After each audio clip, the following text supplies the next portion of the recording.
Magbabasa ako sa AP, Read for a Cut and Science class. My name is Kulin nga pala. So, ang babasahin po natin ay sa APP. Pinabasa ng teacher sa amin itong APP. Ito ay tungkol sa computer. Ito siya, guys.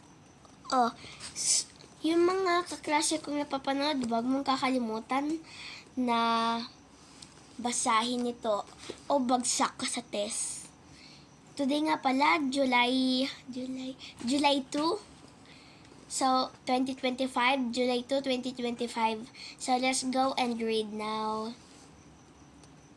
Sorry at bulol ako minsan sa pagbabasa.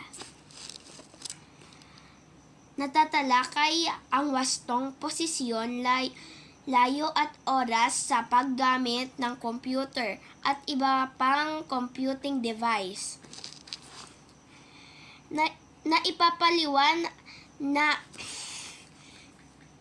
Naipaliliwanag ang mga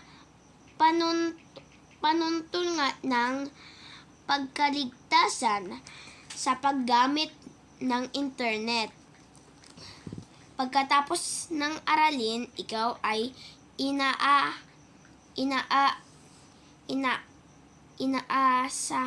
inasahang. Sorry guys ha. Number 1. Nagkakatalakay ng kahalagahan ang tamang distansya sa device na ginagamit bilang bahagi ng digital wellness. Number 2. Nakatatalakay ng wastong posisyon, layo at oras sa paggamit ng computer at iba pang computer device. Number 3. Nakakikilala ng isang malakas na uri ng password na magagamit sa email at iba pang social ba to? Sorry guys, hindi ko talaga mabasa ng ayos. Social site. Number 4. Nakatatalakay ng mga hakbang ukol sa pag-iingat ng mahahalagang impormasyon tulad ng password at iba pang personal na impormasyon na ginagamit sa internet. Number 5 ulit. Nakatutukoy ng mga karaniwang bantay sa kaligtasan sa paggamit ng internet. Number 6. Ganyan pala. Number 6 na. Nakapagpapaliwanag ng mga dahilan kung bakit kailangan ang pag-iwas sa mga system email at iba pa na maaaring maging banta sa kaligtasan sa tuwing gumagamit ng internet. So, tapos na guys yun. Gusto niya pong basahin yung pagpaunlad ng konsepto? Kung gusto nyo, okay. Pag ayaw nyo, paltan nyo. Pero bago nyo paltan, pwede mong subscribe, please. Kasi, nabura yung YouTube ko. Uulit dapat muna ako. Kaya po, please subscribe again. Kailangan ko po mag 10 million. Pero hindi naman. Ang unahin natin, 10. Ha? Baka makikita nyo sa Facebook pag hindi natin celebrate. Okay?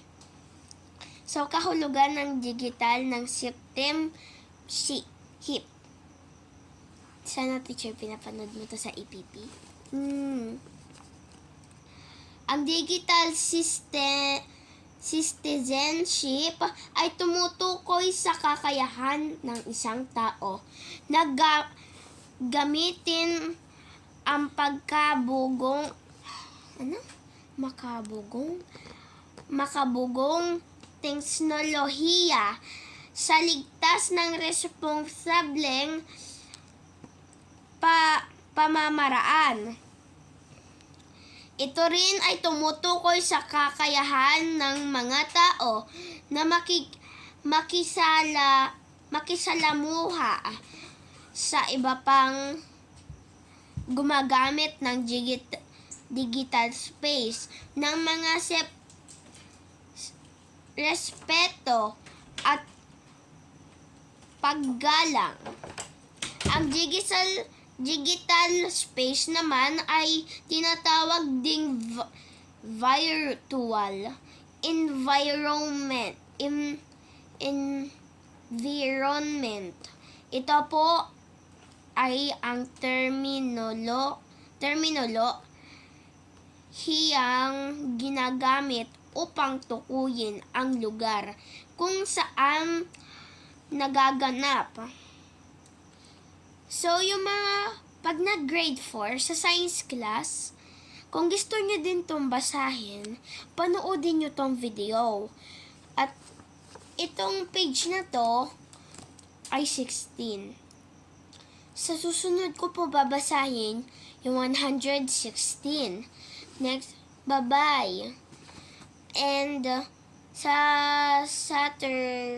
Sabado natin siya babasahin. Okay? Bye-bye. Like and subscribe. Patayin ko na.